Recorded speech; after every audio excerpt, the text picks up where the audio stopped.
Dans l'évangile de Jésus-Christ selon saint Luc, en ce temps-là, Jésus déclarait à ses disciples : « Je vous le dis, à vous qui m'écoutez, aimez vos ennemis, faites du bien à ceux qui vous haïssent, souhaitez du bien à ceux qui vous maudissent, priez pour ceux qui vous calomnient.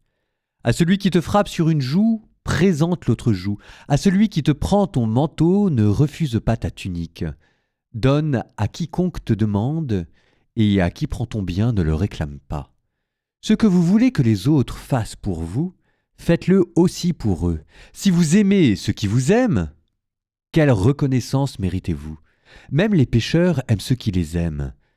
Si vous faites du bien à ceux qui vous en font, quelle reconnaissance méritez-vous ? Même les pécheurs en font autant. Si vous prêtez à ceux dont vous espérez recevoir en retour, quelle reconnaissance méritez-vous ?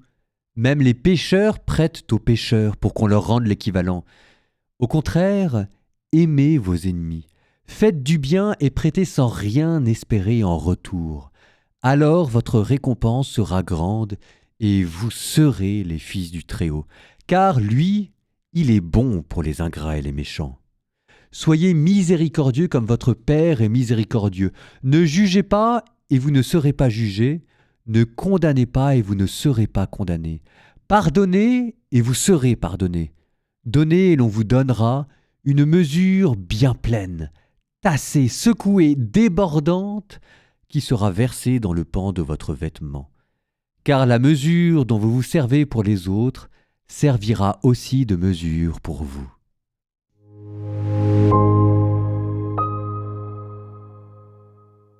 C'est certainement un des évangiles les plus beaux.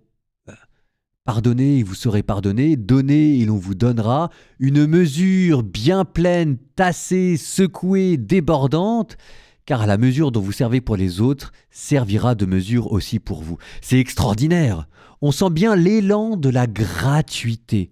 Et la gratuité est une preuve de l'œuvre de Dieu. Un des évangiles les plus beaux, mais aussi un des évangiles les plus dangereux. Parce que si vous prêtez sans jamais rien espérer recevoir en retour, ça va être compliqué de faire tourner une entreprise. Et si jamais vous pardonnez sans cesse à vos ennemis, ça va être compliqué aussi de temps en temps de dire que les bêtises, ça va bien. Et pourtant, de temps en temps, il faut bien le dire.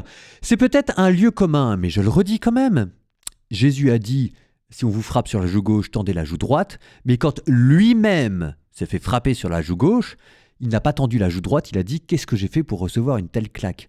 Donc, ne soyons pas plus papistes que le pape et ne soyons pas plus chrétiens que Jésus lui-même.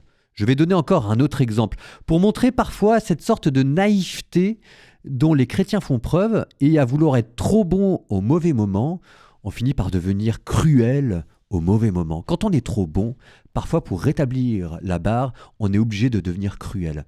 Donc, apprenons à bien le lire. L'exemple auquel je pense était un couple qui m'avait demandé de les marier. Et comme évangile, ils avaient choisi cet évangile-là. L'amour des ennemis. Aimez ceux qui vous maudissent. Si on te frappe sur la joue gauche, tends la joue droite. Ils l'avaient choisi pour leur messe de mariage. Et je les avais regardés avec des grands yeux en disant « Mais ça va pas ? Ça, on peut pas faire ça ?» Ils me disaient « Bah oui, mais l'amour des ennemis, c'est bien le sommet de l'amour. » Je dis « Bah non, le sommet de l'amour, c'est pas l'amour des ennemis. Le sommet de l'amour, c'est l'amour des amis. » Ou l'amour conjugal, ou tout ce que vous voulez, mais certainement pas l'amour des ennemis. Je veux bien que dans l'amour des ennemis brille une certaine forme de gratuité, de désintéressement et de compassion et de miséricorde qui est la perle rare de l'amour des ennemis. Mais l'amour des ennemis, on n'aime pas ses ennemis comme on aime ses amis, et le sommet de l'amour, c'est l'amour des amis, point à la ligne. Et je leur avais dit, mais moi je vais lire cet évangile en messe de mariage. Mais en face de moi, j'ai des femmes battues. En face de moi, j'ai des couples dont le conjoint, soit le mari, soit la femme, fait des méchancetés sans nom à l'autre. Et si jamais je sors un évangile comme ça à mauvais escient, mais ça va donner quoi ? Prenez-moi un autre évangile. Donc ils avaient pris un autre évangile et ils me dit bah oui, on n'avait pas pensé à tout ça. Je dis bah oui, mais quand même, c'est un évangile, c'est de la dynamite. La dynamite, ça sert à construire les ponts, ça sert à construire, ça sert à construire les tunnels, ça sert à envoyer des fusées sur la ligne, mais la dynamite, ça sert aussi à faire la guerre. Donc évitons de mal le prendre. De manière simple, on va le dire comme ça, vous devez distinguer entre les péchés véniels et les péchés graves, voire les péchés mortels. Les péchés véniels, comme on dit, ce sont les péchés que l'on peut pardonner.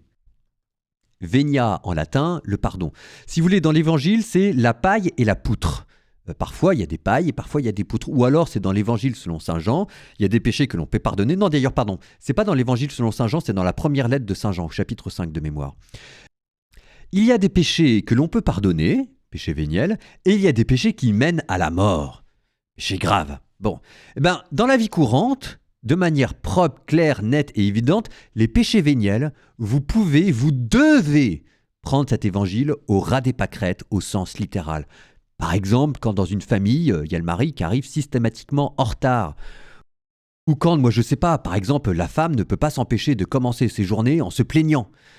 Bon, c'est pas exceptionnel, c'est un peu fatigant, mais écoutez, voilà quoi, on balaye devant sa porte avant de balayer devant la porte des autres. La paille et la poutre. Péché véniel, si jamais votre mari arrive tout le temps en retard, vous lui faites une réflexion de temps en temps, et puis après, vous l'aimez, et vous lui faites du bien, et vous lui pardonnez, et vous lui en tenez par rigueur, parce que sinon c'est invivable. De la même manière, si jamais votre femme ne peut pas s'empêcher de commencer ses journées en se plaignant, vous lui faites une ou deux phrases de temps en temps, voilà, et puis quand on a vu que la bataille était perdue, on aime ses ennemis, on fait du bien à ceux qui nous empêchent de commencer correctement notre journée, etc., parce que la vie est ainsi faite. Et ça, c'est aussi l'amour des ennemis, mais l'amour des ennemis, si vous voulez, au ras et pâquerettes dans la vie quotidienne. Après, il y a les ennemis quand ils vous font des vraies crasses. Les ennemis, quand ils vous font des vraies crasses, il faut d'abord faire œuvre de justice. On se protège, on s'éloigne, on met des bornes, on commence par dire que c'est pas possible, et quand on s'est bien protégé, quand on a porté plainte, il fallait porter plainte, quand on a défendu le droit et quand on l'a défendu de la plus belle manière que l'on pouvait, alors, et alors seulement, on applique cet évangile. Et les choses sont bien faites.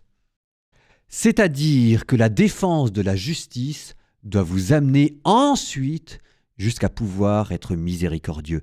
Et là, maintenant, je vous dis, une fois que vous êtes bien opposé au mal, aimez vos ennemis.